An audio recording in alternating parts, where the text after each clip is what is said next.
Ciao friends, welcome to Simple Italian Cooking. My name is Liz and I'm so glad you're here today because we're going to be making some really great eggplant sandwiches. And well, at least I'm hoping they turn out great because I'm doing something a little bit different today. And that is, I'm kind of doing an experimental recipe. This is not one that I've made before. And I thought, you know what, why don't I just do it as a video and we'll see together if this actually turns out. And I'm sure it will. And let me just tell you a little bit of a backstory. I was just flipping through an old vintage cookbook that I have and came across a recipe for eggplant sandwiches. Now, I've done eggplant sandwiches before. I just don't have videos for them. Very simple. You fry the eggplant, you bread it, you fry it, and you put mozzarella in it. That's how I did it. And you're done. Okay? Eggplant sandwich. Lots of different ways you can do it.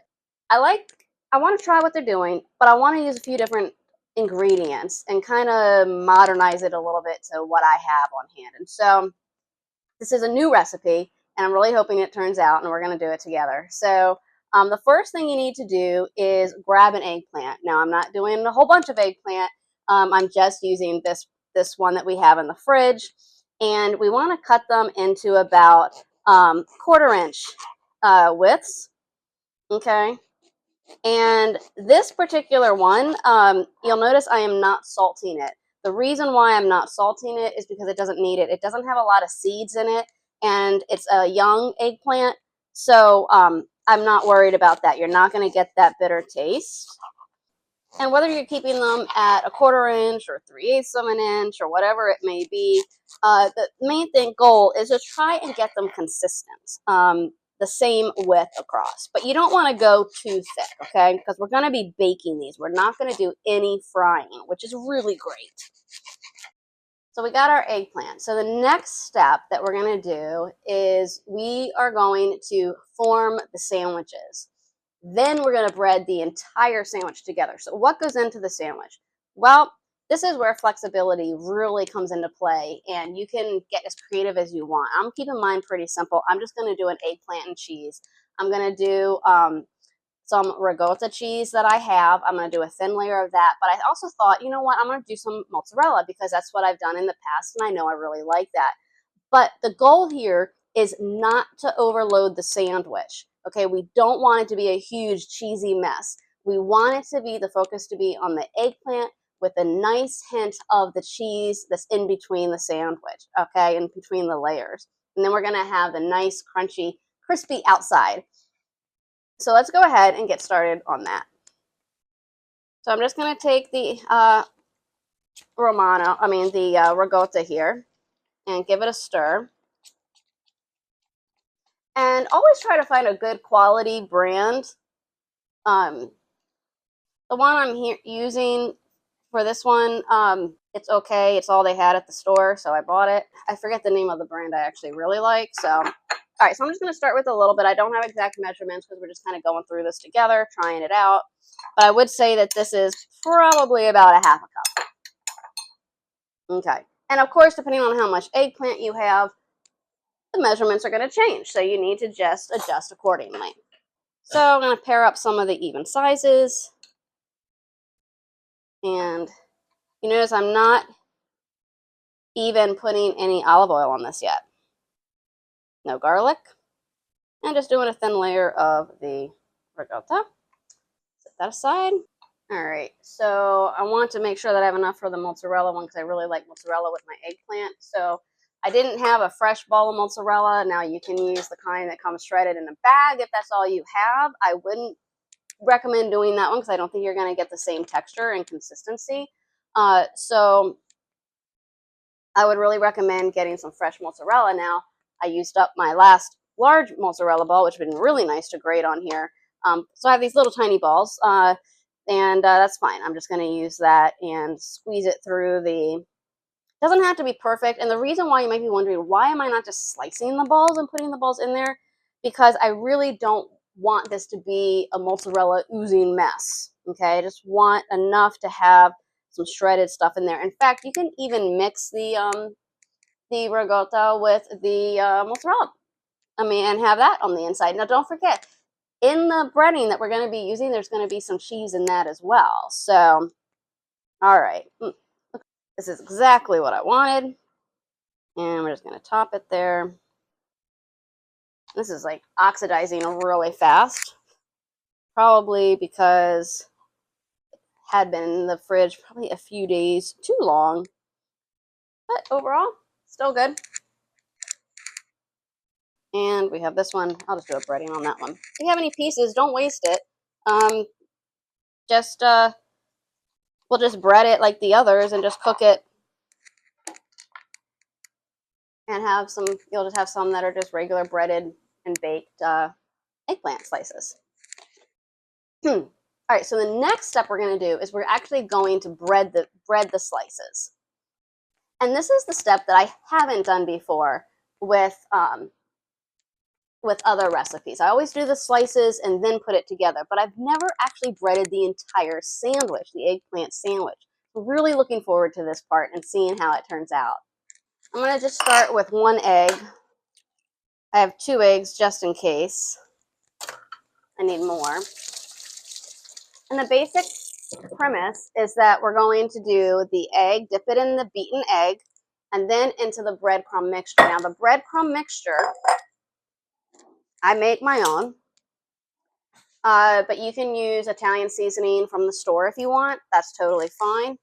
And if you get the stuff from the store, the only thing you'll need to add is the grated cheese. So you can use Parmesan or Romano. I use Romano. I think it has more flavor.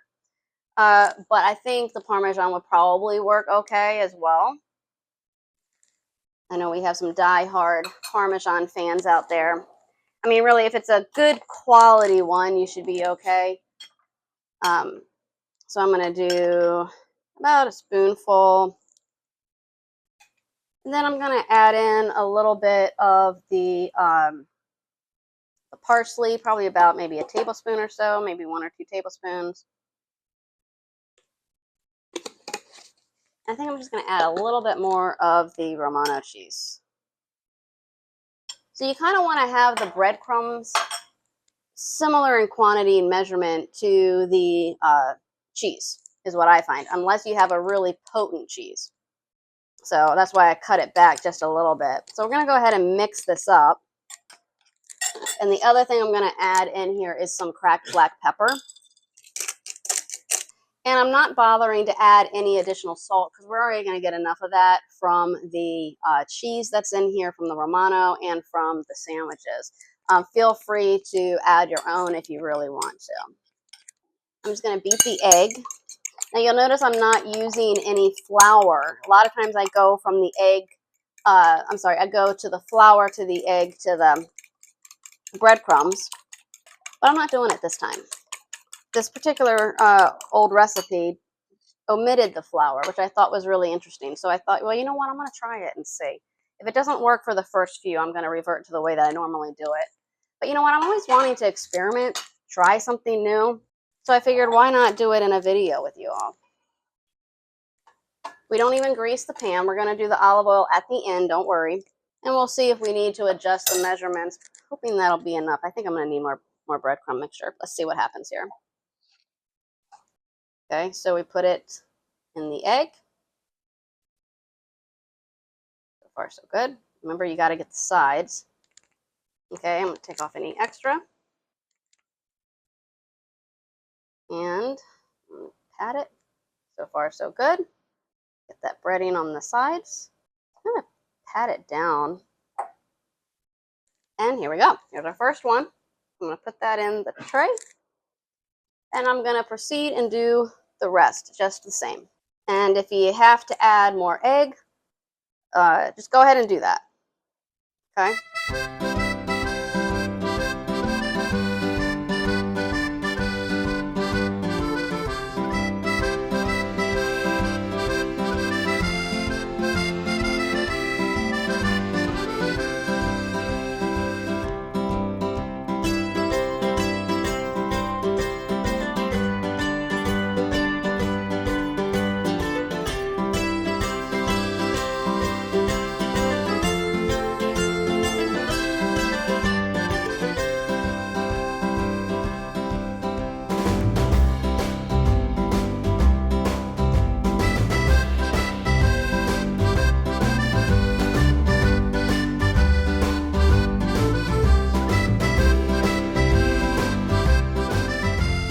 so if you're left with any extra, just go ahead and top some of the ones maybe that could use a little bit more. And 1 egg was plenty. That's all we needed. And now that was a small eggplant. So if you're dealing with a large eggplant, you're going to need 2 eggs. Okay, so the last thing that we need to do is, this is where the olive oil comes in. And we don't want to drench it in olive oil. What we want to do is just do a quick either drizzle over it, or do what I'm using. I've been using this new Atlas, it's extra virgin olive oil, organic, and it's a spray. So I'm still getting used to using a spray bottle or spray can, and I really like this one, and I like this this particular brand. So spray it like that. It does shoot out a bit, so you have to be a little careful. And then we want to flip them over so that we can oil the other side as well, because what we're going to do is, we're halfway through the baking process, we're going to go ahead and flip them. You have to flip them halfway. Okay, so just gently do that. Does not need a lot of olive oil. The olive oil is just going to help add a little bit of flavor and help those breadcrumbs to really crisp up, which will be nice. Okay, so these are going to go into the oven. I'm actually using my Breville Smart Oven Pro, and which is over there.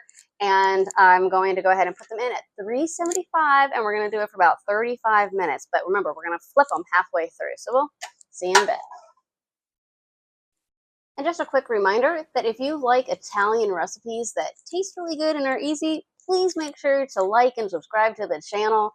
Really appreciate the support, and it enables us to continue to providing these great recipes and helpful tips for you. So thanks a lot. Okay, it's been 15 minutes, so I'm going to go ahead and flip these over. And I'm just going to gently do that by using a spatula. And just kind of flip them like you would a pancake. Seems to be working really well. And back in the oven they go. Okay, so I just took them out of the oven. They are piping hot. I ended up leaving them in for 15 minutes the first time, flipped them over, and then I cooked them for about 20 to 25 minutes longer. And they look nice and crispy and golden brown on the top. So I'm just going to take this one here because it's a little misshapen. And I love the crunchy. And actually, let me show you. I can do this without burning myself. This is kind of cool. Looks delicious.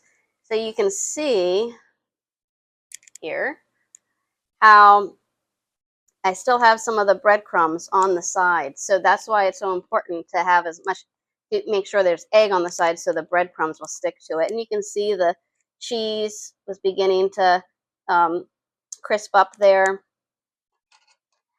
So let's see here. Kind of curious.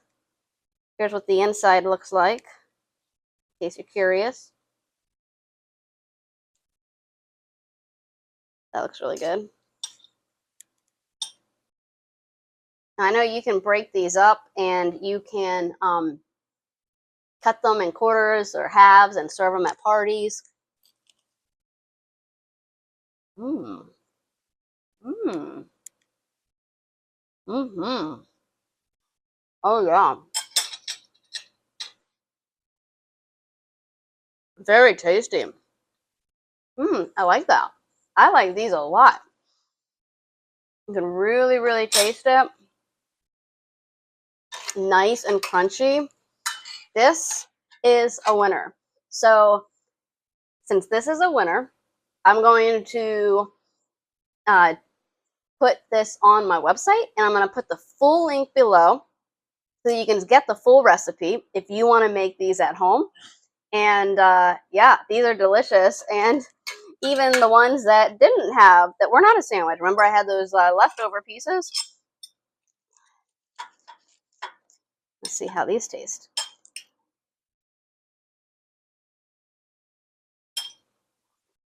Mm-hmm. Those are good too. I really, really like this. So the cheese is nice and smooth on the inside, which I really like. I was a little concerned that it would get overcooked on the inside, but it didn't. The eggplant did a really nice job. It's not tough. Even the skin is tender and can be cut through really easily. So I'm really happy with this, and I really think you guys are gonna like this. So this is definitely a keeper. What to serve this with? I think this will go really well with almost anything. I think it makes a really great antipasto appetizer, and you can serve it with chicken. You can serve it with a vegetable dish. You can serve it with pasta. So I think this is very flexible, and be creative with it. Add a tomato slice in the middle, or try some provolone, or some roasted red pepper, the kind from a jar. Put a little slice of that in there. It'll be delicious, I'm sure. All right. Well, thanks for watching. Grazie e ciao.